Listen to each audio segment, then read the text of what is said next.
열렬한 박수로 감사를 표하자는 것을 제의합니다.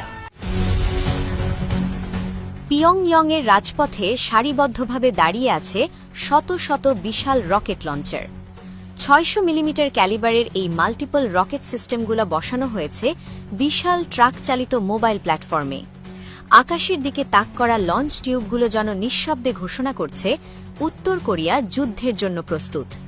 পাশে ভারী সাজোয়া যান, সুশৃঙ্খল সামরিক কুচকাওয়াজ এবং মঞ্চে দাঁড়িয়ে অভিবাদন গ্রহণ করছেন রকেটম্যান খ্যাত সুপ্রিম লিডার কিম জং উন। পুরো দৃশ্যটি যেন কেবল শক্তি প্রদর্শন নয়, বরং বিশ্বকে দেওয়া এক কড়া বার্তা।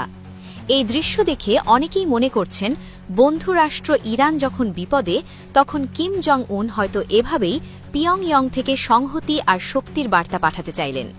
তবে এই বার্তার মূল লক্ষ্যবস্তু যে দক্ষিণ কোরিয়ায় অবস্থিত মার্কিন ঘাঁটিগুলো, তার বলার অপেক্ষা রাখে না।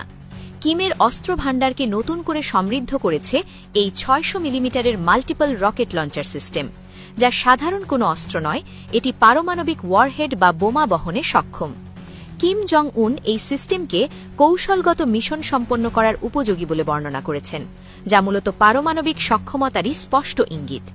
এই অস্ত্র স্বল্প থেকে মধ্যম পাল্লার দূরত্বে নিখুঁত আঘাত হানতে পারে। মোবাইল প্ল্যাটফর্মে স্থাপন হওয়ায় এটি সহজেই এক জায়গা থেকে আরেক জায়গায় সরিয়ে নেওয়া যায় এবং শত্রুর রাডার ফাঁকি দিয়ে একযোগে বহু রকেট নিক্ষেপ করা সম্ভব।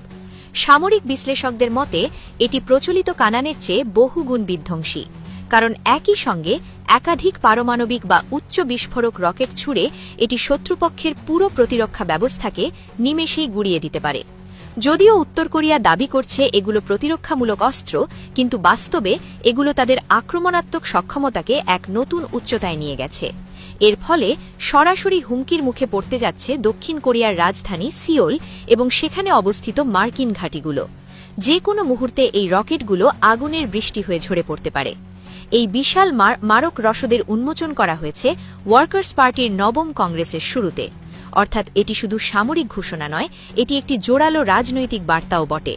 কিম জং উন তার দল এবং বিশ্বকে দেখাতে চেয়েছেন অর্থনৈতিক চাপ বা নিষেধাজ্ঞা থাকলেও উত্তর কোরিয়ার সামরিক মেরুদণ্ড অটুট এবং শক্তিশালী। সাম্প্রতিক বছরগুলোতে পিয়ংইয়ং ক্ষেপণাস্ত্র প্রযুক্তিতে যে অভাবনীয় উন্নতি করেছে, এটি তারই প্রমাণ। এই নতুন ৬০০ মিলিমিটার রকেট সিস্টেম যুক্ত হওয়ায় কিমের হাতে এখন আরও বৈচিত্র্যময় ট্যাকটিক্যাল নিউক্লিয়ার অপশন বা কৌশলগত পারমাণবিক হামলা চালানোর সুযোগ তৈরি হয়েছে। অর্থাৎ বড় যুদ্ধের বদলে ছোট কিন্তু মারাত্মক পারমাণবিক আঘাত হানার ক্ষমতা এখন তাদের হাতের মুঠোয়। সারিবদ্ধ শত শত রকেট লঞ্চার আর পারমাণবিক